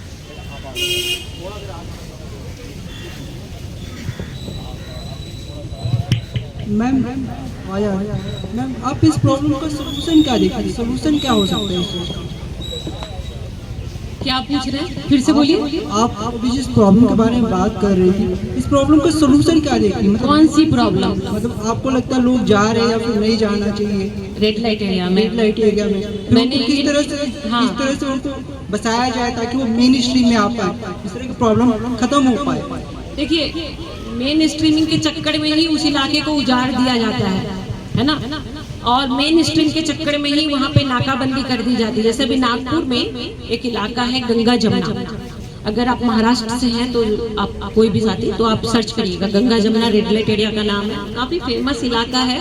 और पहले वो सुनसान में हुआ करता था, अब वो काफी शहर की सिटी के अंदर आ गया है, तो अब वहाँ पे बात चल रही है कि उसको हटाया जाए और वहाँ कॉम्प्लेक्स बनाया जाए। तो इसलिए आए दिन बात चल रही है कि ये जो धंधा है ये गंदा है और इनको हटाया जाए, तो रोज रेड होती है। मैं ये नहीं कह रही हूँ कि आप कस्टमर भेजना बंद कर दीजिए, आप उस इलाके में कुछ भी मत जाने दीजिए, उस इलाके को बंद करा दीजिए, उनको रिहेबिलिटेट कर दीजिए। मैं इस पर यकीन नहीं करती, बिल्कुल नहीं करती, क्योंकि अभी तक मैंने कहीं नहीं देखा। मैंने बताया ना कि मैंने उनको चैलेंज किया कि एक भी नसीमा खड़ा कर दो आप, तो वो नहीं है। हाँ, मैं ये चाहती हूँ कि एक जो पहला नजरिया बनता है हमारा किसी भी का, आप मान लो कहीं जा रहे हो ट्रेन से और आपको पता चल गया कि वो लड़की ट्रेन के अंदर कुछ इस तरह का प्रोफेशन कर रही है, तो आप क्या करोगे? आप तुरंत ट्रेन के जो ये क्या बोलते टीटी वगैरह को फोन करोगे उसको अरेस्ट कराने के लिए कि इसको अरेस्ट करिए, यही करेंगे ना। तो उसका क्या विकल्प हो सकता है? वो उसी सिचुएशन के समय डिसीजन लेना होगा। मैं कह रही हूँ कि आक्रोश में आके, आवेश में आके, या मेरी बात से आप इतना प्रभावित हो जाए कि जाके कहे नहीं अभी बंद करो। मेरा एक फ्रेंड है हिमाचल में, तो उससे हमेशा बात होती थी, तो उसको हमेशा ये रहता था जिज्ञासा कि नसीमा तुम कैसे करती हो, तुम बहुत छोटी हो, वो लोग तुमको छोड़ेंगे नहीं, क्योंकि दादाएं हैं ना वहाँ पे काफी लोग हैं। मेरा तो एक घर है, बहुत सारे लोग ऐसे जो चाहते हैं कि ऐसा हो, तो वो मेरे बात से बहुत प्रभावित होता है, अभी भी होता है। तो उसने क्या किया, प्रभाव में आके दिल्ली आया था, दिल्ली जीवी रोड चला गया, जीवी रोड खुद चला गया और वो उनके कमरे में जाके बोलता है कि तुम्हें क्या दिक्कत है बताओ, मैं तुम्हारे साथ। उसकी इतनी बुरी पिटाई हुई कि वो बेचारा जान बचा के भागा। शाम को मुझे फोन किया एकदम गुस्से में, आज के बाद तुम मुझे बताना मत। मैंने बोला क्या हुआ, क्या है भाई बताओ। तुम्हारे बाद में आके मैं जीवी रोड में गया उनकी प्रॉब्लम को सॉल्व करने के लिए, और उन्होंने मेरी धुलाई कर दी। मैंने बोला कि ये तो गलत किया ना।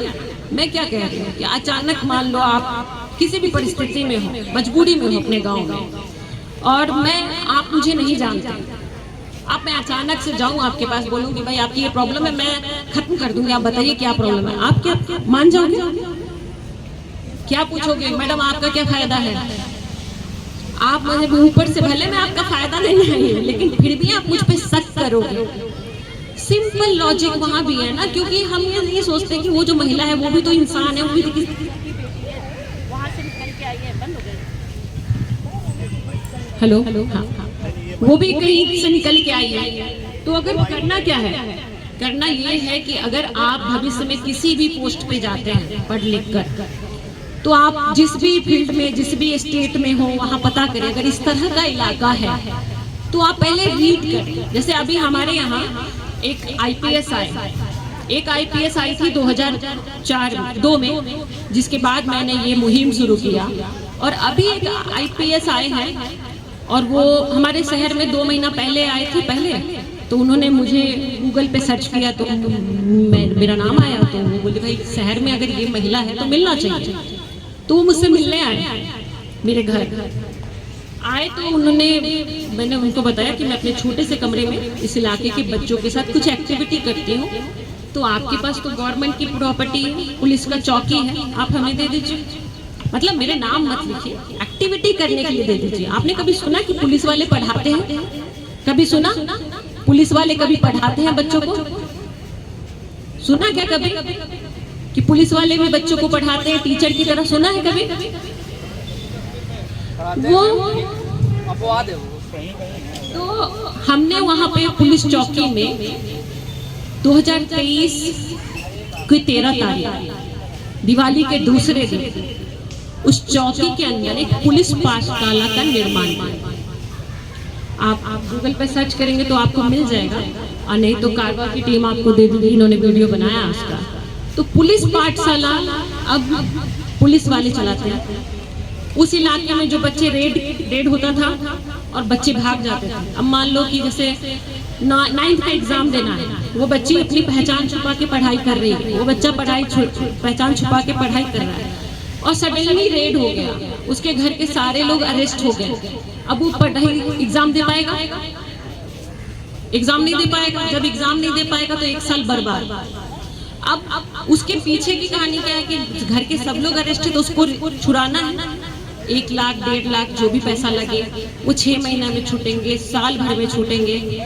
उसके एवज में उसको क्या करना होगा? इस प्रोफेशन को एक्सेप्ट करना होगा। क्या ये समाधान है? नहीं है ना। तो मैंने पुलिस वाले को कहा कि आप यहाँ पे पाठशाला चलाइए और इन बच्चों को मोबिलाइज करिए और इनको स्कूल भेजिए। आपको पता चल जाएगा ना कि सेक्स वर्कर के कितने बच्चे यहाँ पे हैं, और जो इनके बच्चे नहीं है वो भी पता चल जाएगा। तो जो इनके बच्चे नहीं है उनको उनके घर पहुँचा दीजिए, जो यहाँ के बच्चे हैं उनके साथ फैमिली और फ्रेंड वाला बिहेव करिए। तो अब क्या हो गया कि पूरा उस इलाके में हम 20 बच्चों से एक्टिविटी शुरू किए थे। आपको बताऊं आज की डेट में 100+ है मेरे पास, और सभी बच्चे, किसी को हम बुलाने नहीं गए कि हम ऐसा काम कर रहे हैं आप आइए। जैसे हम लोग सर्वे करते हैं ना कोई भी काम करने से पहले कि इस इलाके की स्थिति, ऐसा कुछ भी नहीं किया हमने। वो बच्चे खुद 4 बजे पहुंच जाते हैं और शाम को 7 बज जाते हैं। अभी भी वहाँ पाठशाला चल रहा होगा। और मॉर्निंग में अब स्कूल जाते हैं, सरकारी स्कूल 10 बजे से 2 बजे तक स्कूल जाते हैं, 3 बजे वापस आते हैं, 4 बजे से 7 बजे तक पाठशाला में रहते हैं। और वो पाठशाला में पुलिस अंकल तो रहते ही रहते हैं, प्लस समाज के और भी लोग। हम उनको कहते हैं कि आपने मंदिर मस्जिद में तो बहुत दान कर लिया है, अब आइए अपना ज्ञान दान करिए। बहुत सारे लोग बहुत पढ़ाई करके नहीं, जॉब नहीं मिल पाया, लेकिन नॉलेज तो है ना। मैं बोलती हूँ उनको कि आइए नॉलेज शेयर करें। अब उन बच्चों में जो बदलाव आ गया, मैं आपको बताऊं कि सरकारी स्कूल में, आप हो सकता है आप लोग में इसमें भी लोगों के साथ हुआ हो, एक गांव के क्षेत्र में या शहर में जो छोटे स्कूल होते हैं सरकारी, उसमें बच्चों के साथ टीचर बहुत बदसलूकी करते हैं, लेकिन उस पर कोई भी एक्शन नहीं लेता। प्राइवेट स्कूल में तो इसलिए नहीं करते क्योंकि पैसा, नोट गिनते हैं माँ बाप, करेंगे तो जूता खाएंगे, लेकिन सरकारी स्कूल में कोई बात नहीं होता। तो जब हमने उस इलाके के पास वाले स्कूल में 40 बच्चों का एडमिशन कराया, तो टीचर ने बोला कि वाह, ये तो हमारे पास बच्चे नहीं है मैडम, आप भेज दिए, बहुत अच्छा। अब वो बच्चे रेगुलर जाते हैं, नागा नहीं करते। तो उन बच्चों से पता क्या कराते वो, कहते गंदी बस्ती के बच्चे गुटखा लेकर आओ, जाति सूचक गाली। अभी हमारे कारवा की टीम वहां पे गए थे, तो इन्हीं से हमने वो एक बच्चों का मूल्यांकन कराया कि 8 महीने होने जा रहा है, बच्चों में क्या बदलाव आया, आप एक सर्वे करिए। तो इन्होंने बताया कि मैम ज्यादातर बच्चे स्कूल के टीचर के प्रिंसिपल पर कंप्लेन करें। पहली बार, मतलब मेरे बचपन में तो कभी ऐसे पुलिस को एक्शन लेकर नहीं देखा, मैं भागती ही नजर आई, लेकिन पहली बार हमारे टाउन के एएसपी उन्होंने प्रिंसिपल को फोन किया, बोला या तो आप अपना बिहेवियर चेंज कर लीजिए, नहीं तो हम आपको उठा लेंगे। इतना जल्दी कहीं पुलिस एक्शन देखा आपने? मैं भी नहीं देखी थी, फर्स्ट टाइम देखी। उस दिन मुझे लगा कि मैं फिर से छोटी हो जाऊं और स्कूल में जाऊं, और मेरे साथ अगर प्रिंसिपल सर ऐसा करते तो मैं तो पुलिस अंकल को बताऊं कि अंकल ही मेरे साथ बदमाशी कर रहे हैं। नसीमा मैम, दूसरा क्वेश्चन लेके ये भाई साहब काफी देर से दूसरा क्वेश्चन। हाँ मैम, मेरे 2 प्रश्न हैं। पहला प्रश्न है कि जो है इतनी जागरूकता के बावजूद भी सेक्स वर्कर की संख्या बढ़ती जा रही है, क्या कारण है? और मैम दूसरा क्वेश्चन है कि सेक्स प्लेस में HIV एड्स का प्रसार कितना है और उसको कम करने के लिए क्या किया जा सकता है सेक्स प्लेस में? देखिए, HIV के बारे में तो आप गूगल पे खंगालेंगे, आपको डेटा मिलेगा। ज्यादातर HIV पॉजिटिव सेक्स वर्कर का नहीं दिखाएगा, आपको वैसे लोग दिखेंगे जिनके बारे में आप सोच नहीं सकते, जैसे प्लेयर, हाई सोसाइटी के लोग, उनकी संख्या मिलेगी। आप आंकड़ा देख सकते हैं, नाकों के साइड पे जाइए, एड्स कंट्रोल के साइड पे, उस पे आप डेटा सर्च करेंगे, आपको साफ साफ दिखेगा। लेकिन दुर्भाग्य ये, वही बोले ना कि जब भी कोई डाउनफॉल दिखाना होता है तो हम अपने वाले के नीचे झांकते हैं, ऊपर वो देखने की औकात नहीं है हम सबके। हम हमेशा अपने नीचे वाले को रौंदने की कोशिश करते हैं। तो सेक्स, जब भी सेक्स ट्रेड की बात आती है तो HIV एड्स जैसा नाम लेकर उसको चुप करा दिया जाता है, जो कि सत्य नहीं है। क्योंकि सेक्स वर्कर आज से नहीं, जब से कंडोम का इजाद हुआ ना, वो तब से प्रैक्टिस में रहे हैं। क्योंकि उनको भी पता है कि 10-20 बच्चे पैदा करके उनको कोई खिलाने वाला नहीं है। जितना जागरूक आप नहीं है उतना सेक्स वर्कर, उनको पता है कि अगर 10 बच्चे पैदा करूंगी तो उनको खिलाना भी पड़ेगा और उनकी कमाई उतनी नहीं है। दूसरी बात, जागरूकता होने के बाद भी हो रहा है, वो मैंने बहुत सारे अपने बात में बता ही दिया। जागरूकता एक अपने जगह। अब मान लीजिए आप जागरूक हैं, है ना, आपको पता है कि मेरा ये अधिकार है और मुझे ये राशन मिलना चाहिए, आप एक जागरूक हो। क्या समय पे राशन मिल जाता है सबको?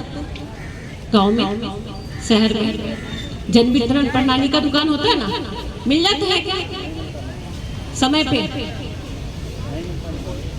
नहीं मिलता ना। तो फिर यहाँ पे जागरूकता होने के बाद भी नहीं मिल रहा, सोचिए को तो सेक्स वर्कर है, ठीक है ना। तो जागरूकता बोलना आसान है, ये बहुत बड़ा शब्द है, इसके अंदर बहुत सारे। जागरूक होने का मतलब ये है कि आपकी निर्णय लेने की क्षमता और उस पर पकड़ अगर आपकी है तो आप जागरूक हैं, वरना तो ऐसे पढ़ के कोई भी बोलेगा मैं जागरूक हूँ। और कोई? हाँ, एक सवाल मुझे लगता है कि उसके बाद हम question answer session wrap up करेंगे। कुछ परफॉर्मर्स हैं, आप, मैं चाहूंगा कि आप उनका भी थोड़ा आनंद ले। बच्चे हैं कुछ और एक आध परफॉर्मेंस। हाँ कौन? हाँ, मुझे लग रहा है कि ज्यादा। हाँ नहीं, पहले प्रशांत जी, इन्होंने पहले। मेरा जो प्रश्न है, कर लो।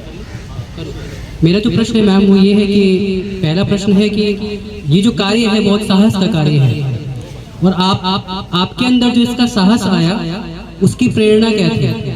मेरा पहला प्रश्न है। दूसरा प्रश्न ये है कि यहाँ पर ज़्यादातर जो लोग हैं वो UPSC या स्टेट PCS वगैरह की तैयारी करते हैं, बाकी एग्जाम्स की तैयारी करते हैं, और कई काफ़ी ऐसे लोग भी जो नहीं करते।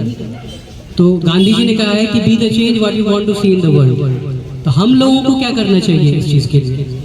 ये मेरा प्रश्न है। गांधी जी ने कह ही दिया तो मुझे क्या कहने की? नहीं, आपसे मैं इसलिए पूछ रहा हूँ क्योंकि आपका अनुभव है उस चीज़ का। मैं तो बस ये कह रही हूँ कि देखिए, बहुत ज़्यादा ज्ञान बांटने से भी बड़ा बेकार हो जाता है, क्योंकि आप सब लोग पढ़कर ज्ञानी नहीं हैं। तो स्वीकार कर लीजिए जैसे हैं, जिन हालात में हैं वो बेटर है।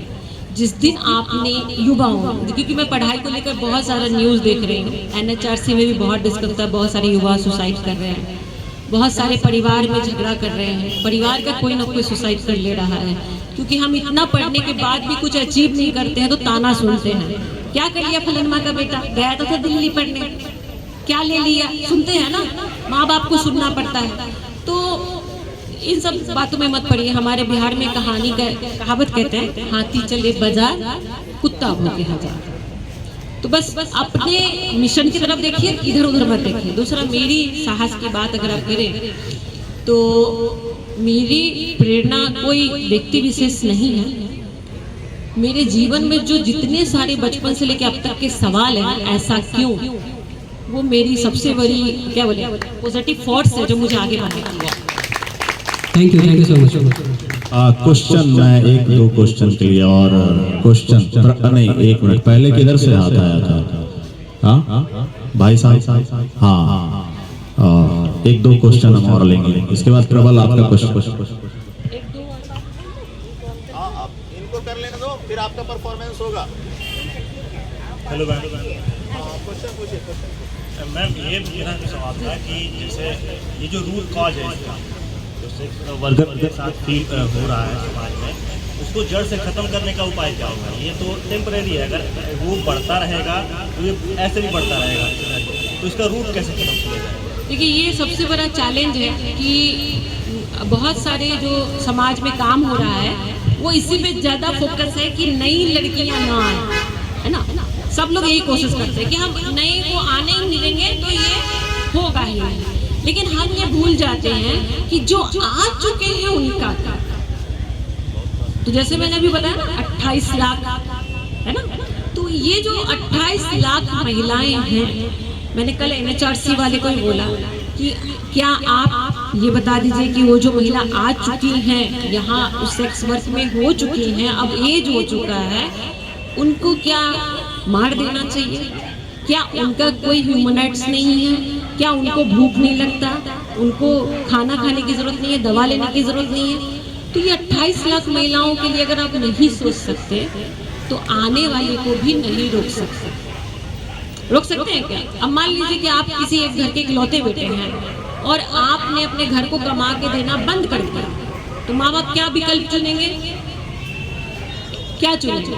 किसी न किसी को तो बेटा बनाएंगे ही ना, भले वो प्रॉपर्टी के लालच में ही आया हो, उसी को बेटा मानेंगे, उसी से अपना घर का निर्वाह करेंगे ना, अल्टरनेटिव तो ढूंढेंगे ना। कहने का मतलब सिंपल ढंग से कि अगर मेरे पास बैठने के लिए एक चेयर है और आप कह रहे हैं कि मैडम ये चेयर आप नहीं बैठ सकती, दे दीजिए, तो मैं तो बोल दूंगी ना, तो दूसरा चेयर दीजिए भाई बैठने के लिए।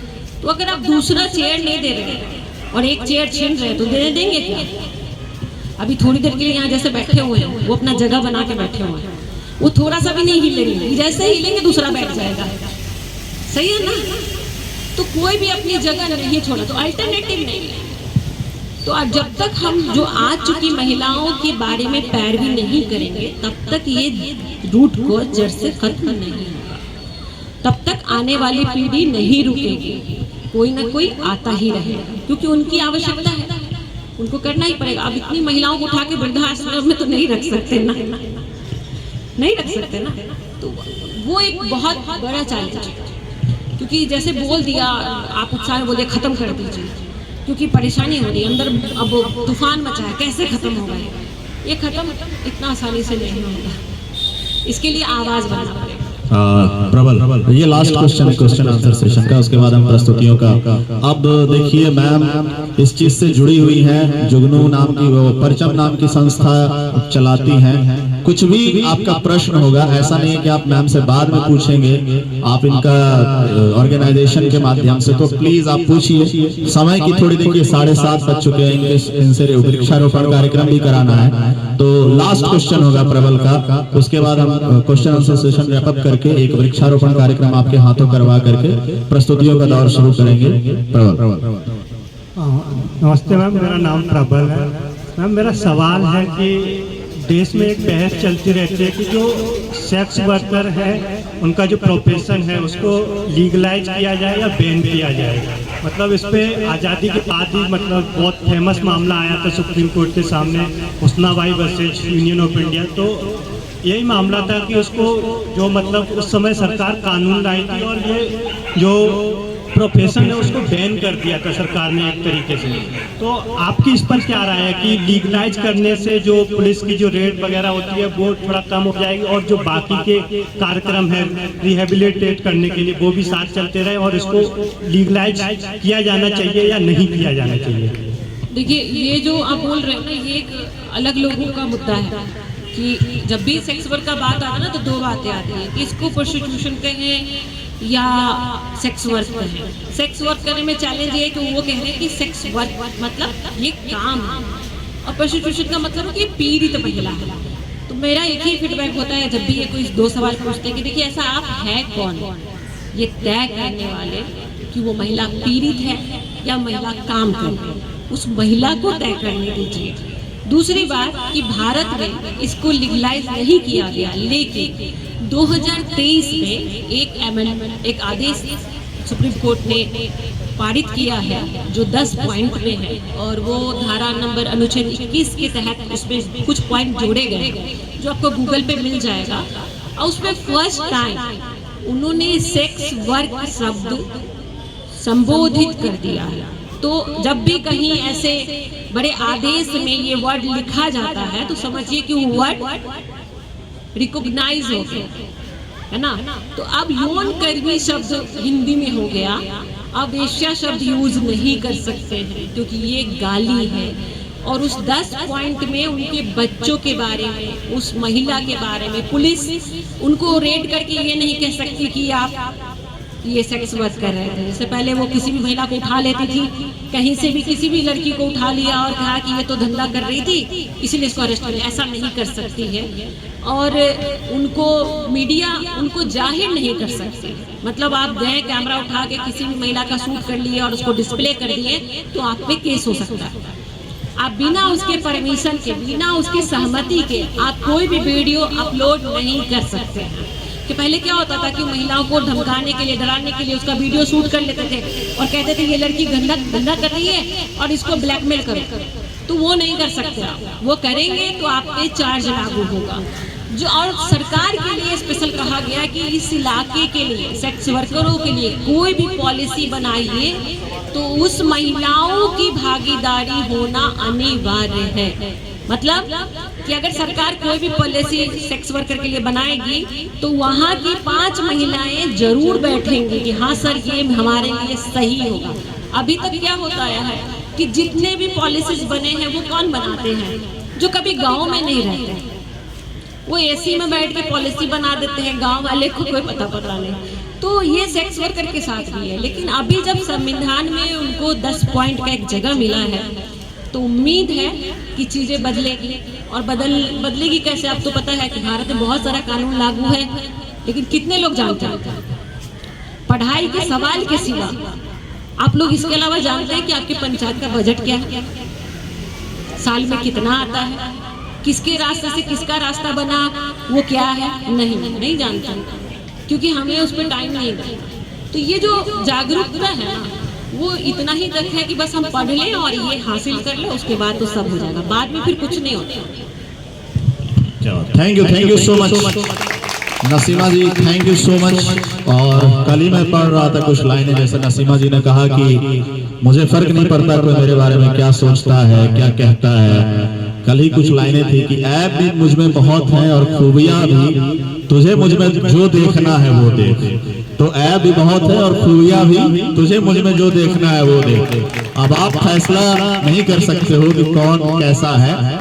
इनके नजर में इन्होंने जो काम किया है, बाकी जो सवाल हैं जिन लोगों के जहन में है, नसीमा जी खुद चाहती हैं कि उन सवालों के जवाब दिए जाए। इस चीज के बारे में इस मंच से जितनी भी चीजें कही जा सकती हैं वो कम पड़ जाएंगी। इनका तकरीबन 22 साल का वर्क एक्सपीरियंस इस क्षेत्र में हो गया है। जो परचम के थ्रू हो रहा है। इससे पहले भी इन्होंने इस क्षेत्र में काम किए हैं और बहुत सारी चीजें हैं, आप इनके बारे में जाकर के पढ़िए, इनके बारे में जानिए। नसीमा जी ने ये बिल्कुल नहीं कहा है कि अगर इस मंच से अगर ये सवाल के जवाब नहीं दे पाई हैं तो ये बाहर आपको जवाब नहीं मिलेंगे। तो ये ऑर्गेनाइजेशन इनकी जो आप एक बार प्लीज ये जुगनू मैगजीन यहाँ पे है और बहुत शुक्रिया कारवा की टीम को कि लगातार जुगनू को लेकर वो हमें बोलते रहते हैं। तो आप लोग में से कोई चाहते हैं कि लिखना तो आपका स्वागत है, लेकिन शर्त ये है कि हाथ से लिखना होगा और पेज पे लिखना होगा, मोबाइल पे टाइप करके नहीं देना होगा। तो चूंकि ये हस्तलिखित पत्रिका है, आप लोगों ने देखा है। मैं चाहूंगा कि आप पास कर दें, ऑडियंस अगर चाहते हैं देखना। इसमें आप चाहें तो किसी भी तरह का आपको लगता है कि जो थॉट आपके दिमाग में चल रही है, बहुत सारे लोगों ने लिखा है, तो ये मैगजीन में हम 80% तो हम रेड लाइट एरिया के बच्चों की बात लेते हैं, 20% हम अदर समाज के लोगों को लेते हैं ताकि एक ब्रिज बन सके। तो ये वो मैगजीन है जो हमें कोई जगह दे या ना दे, हम लोगों को जगह जरूर देते हैं। Thank you so much. तो आप इस मैगजीन में अपनी कविताएं भेज सकते हैं और हस्तलिखित रूप में। अच्छा, ये बच्चा बहुत देर से वेट कर रहा है, प्लीज आप प्लीज गाओ, जो कुछ कहना कहो। चलो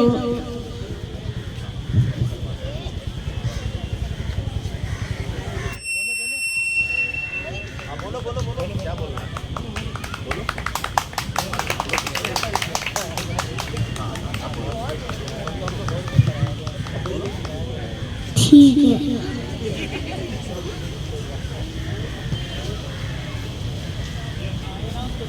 मैं चाहूंगा कि नसीमा जी को बाकी टीम मेंबर्स प्लीज इनको वृक्षारोपण कार्यक्रम और परफॉर्मर्स प्लीज आ जाए। आपको कुछ बोलना है बेटा? नाम क्या है आपका? ठीक है, आप नेक्स्ट टाइम आना। इसके लिए ताली बजा दीजिए, बहुत देर तक वेट किया।